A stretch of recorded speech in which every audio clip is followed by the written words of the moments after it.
Welcome back to my little channel. Today I'm going to address something that, well, has been addressed by a lot of people, maybe not so much by me, but I need to do it anyway. I'm going to make a video talking about Islam, or more to the point, Western politicians talking about Islam.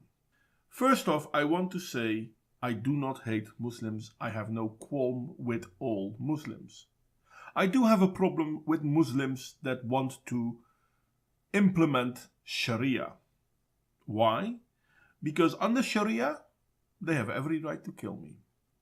And that somehow does not sit well with me.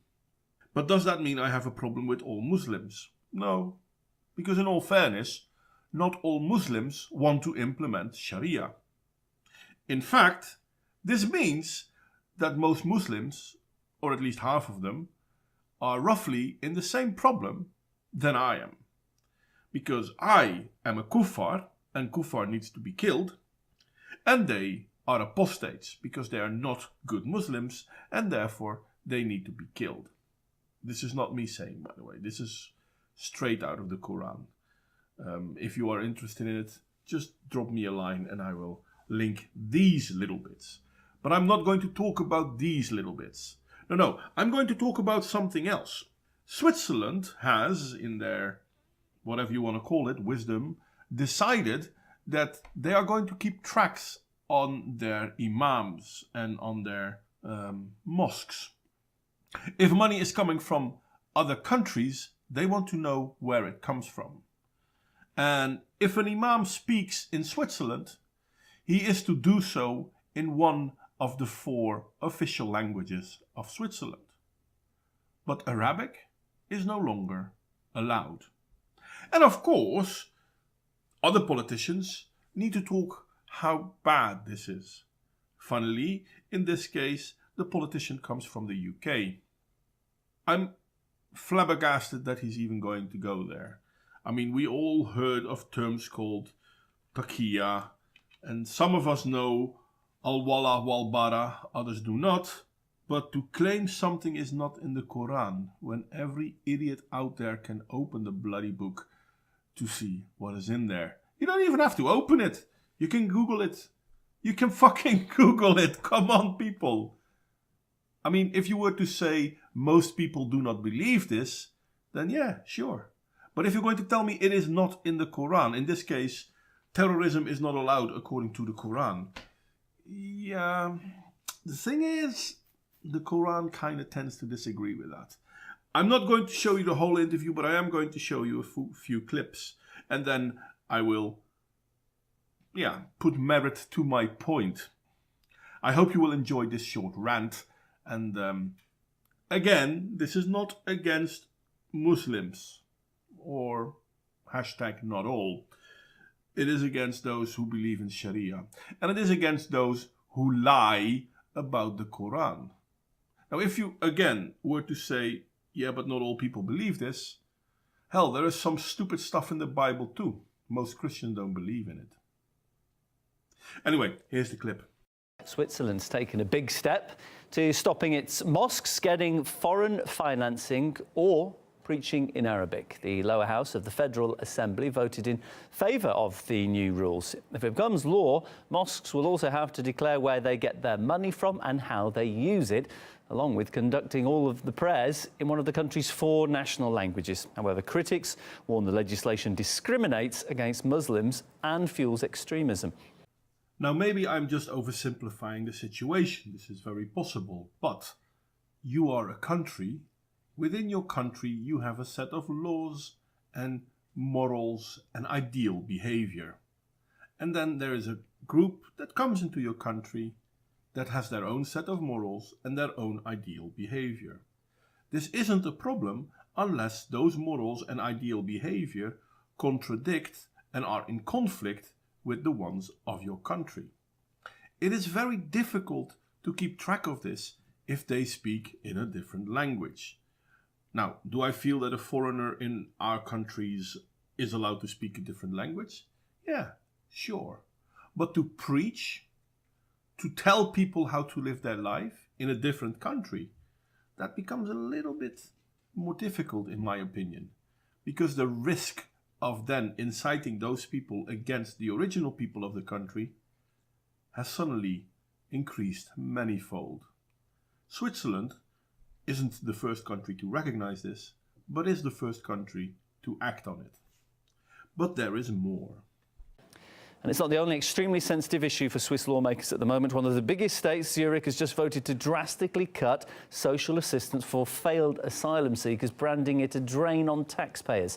And other parts of Europe are considering similar moves, notably Germany as well as Austria, where an estimated 90% of migrants are benefiting from such assistance programmes.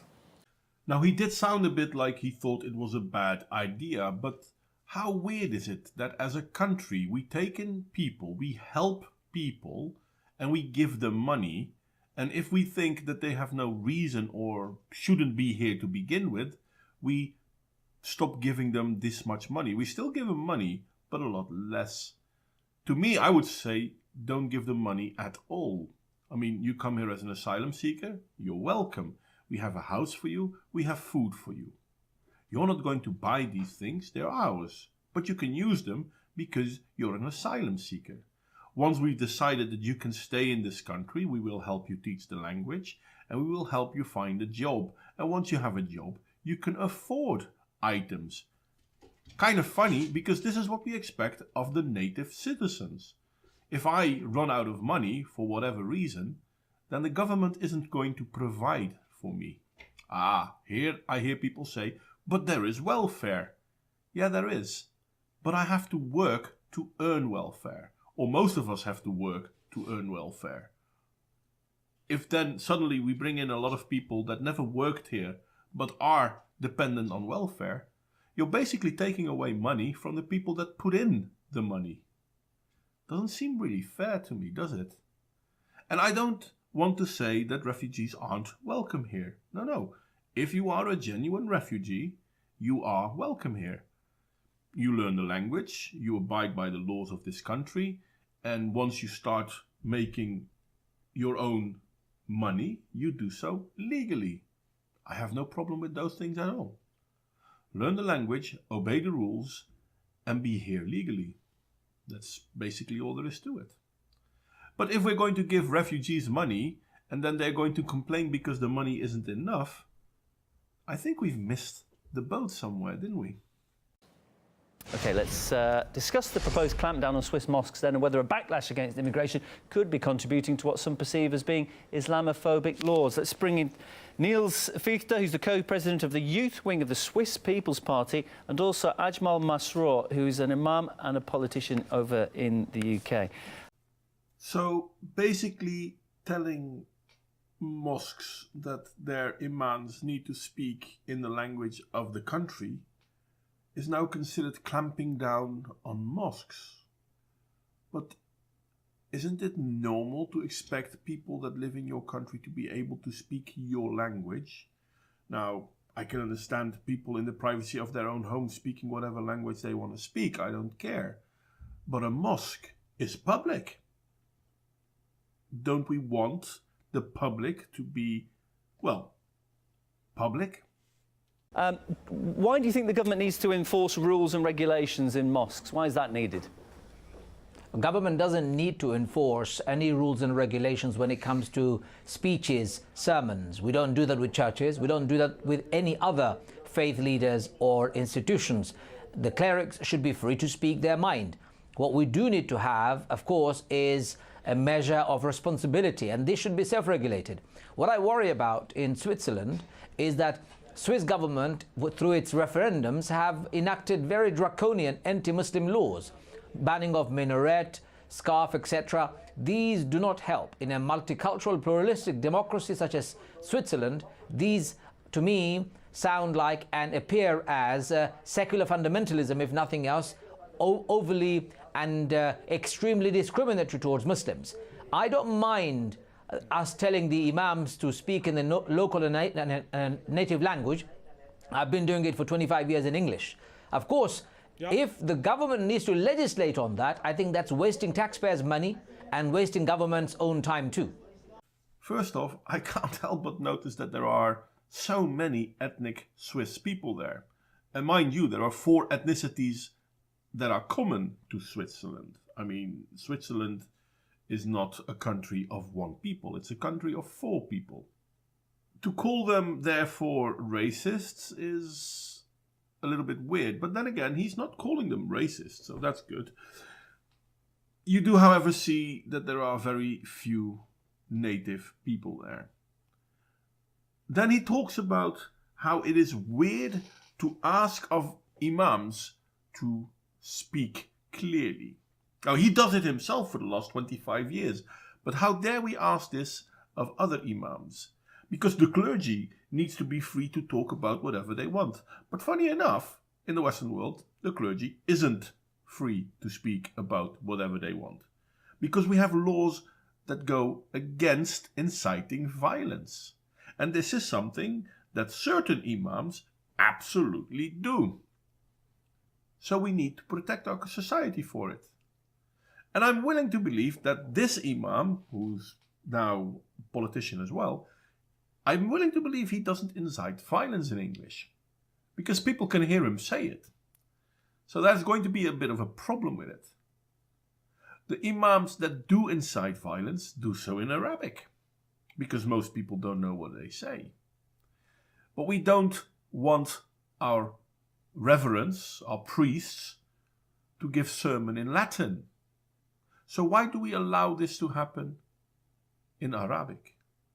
OK, let's come across to Niels. I believe Niels Fichter can hear me now. Niels, if you caught that, it's a waste of money. It's a waste of taxpayers' money. It's a waste of time. Why do we need to be checking where the money's coming from, prohibiting it? Why do we need to be affecting what languages people are preaching in?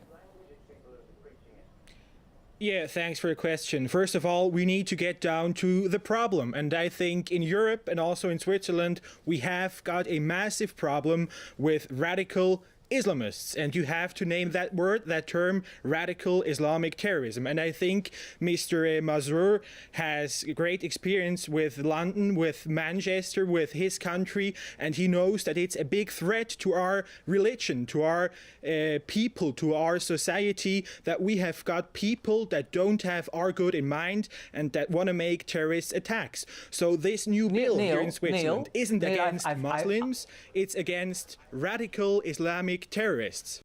Now, personally, I wouldn't talk about radical Islamists. I mean, it may be a false dichotomy, but I think the term Muslim still applies. And according to the Quran, the ones that we call radical Islamists are the true Muslims. All the other ones are apostates because they don't do what they need to do according to the Quran. And I said I would bring some examples of that. I will do so later.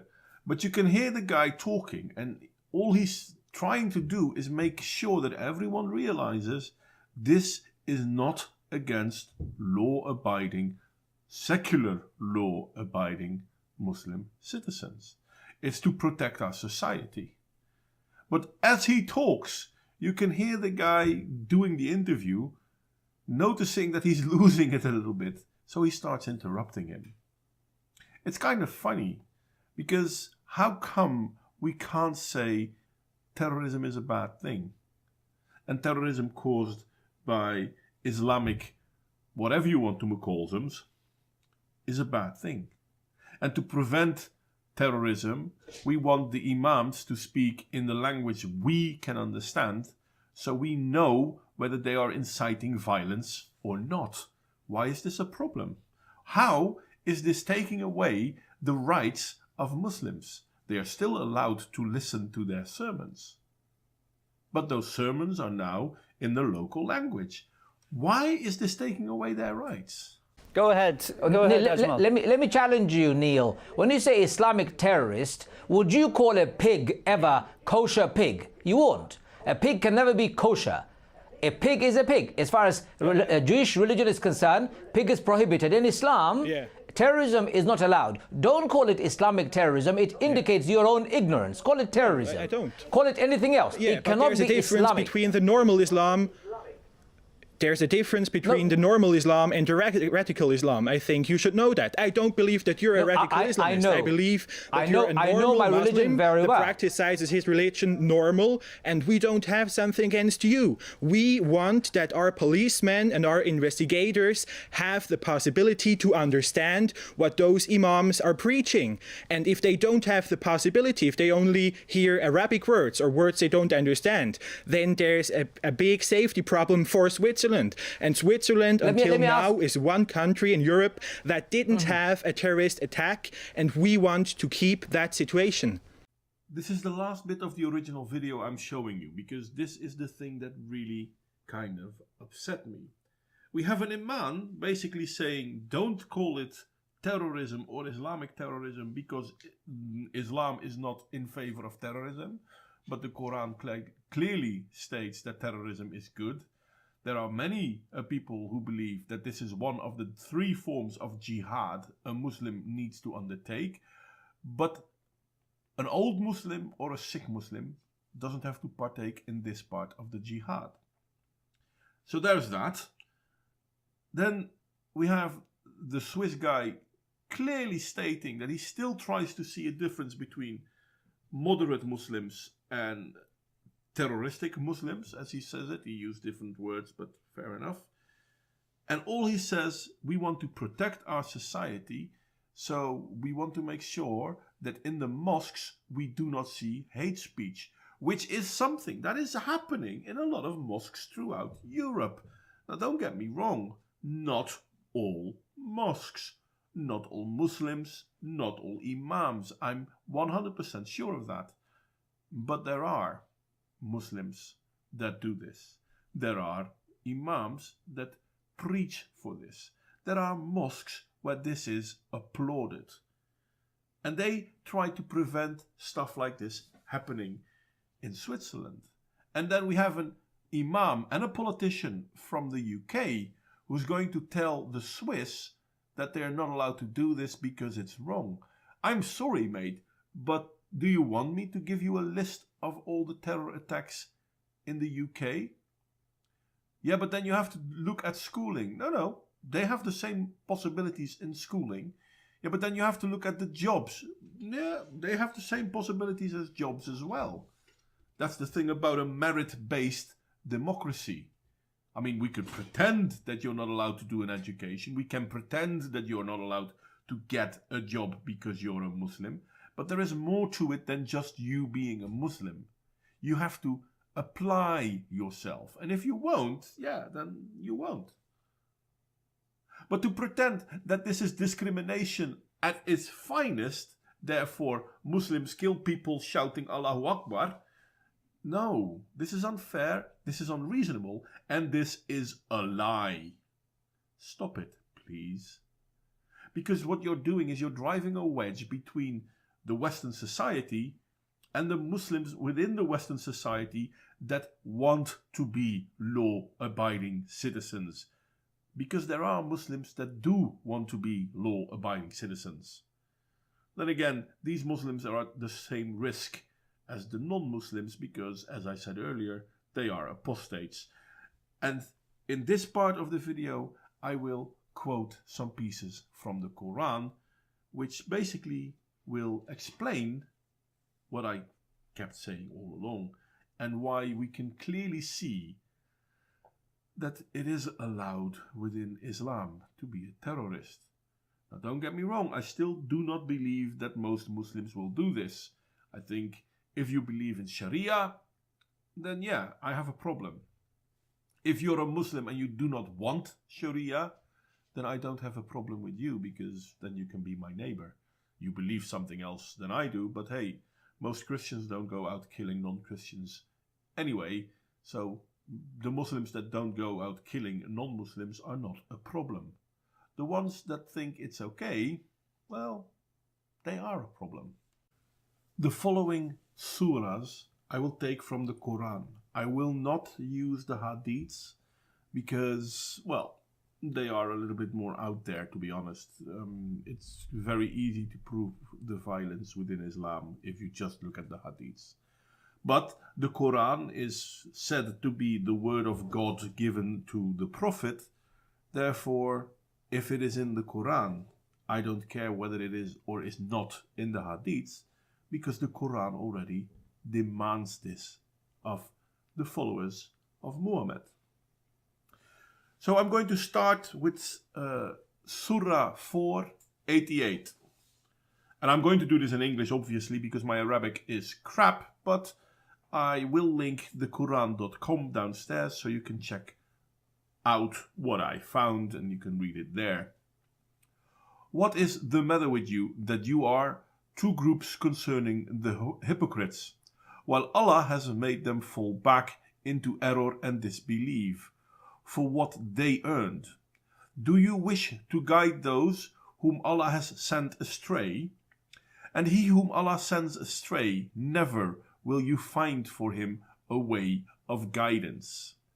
So notice that it's already you're an apostate because Allah wants you to, and other Muslims cannot help you because basically Allah wants you to. 4:89. They wish you would disbelieve as they disbelieved, so you would be alike. So do not take from among them allies until they immigrate for the cause of Allah. But if they turn away, then seize them and kill them wherever you find them, and take not from among them any ally or helper. I'm sorry, but we are talking about Muslims who aren't Muslim enough.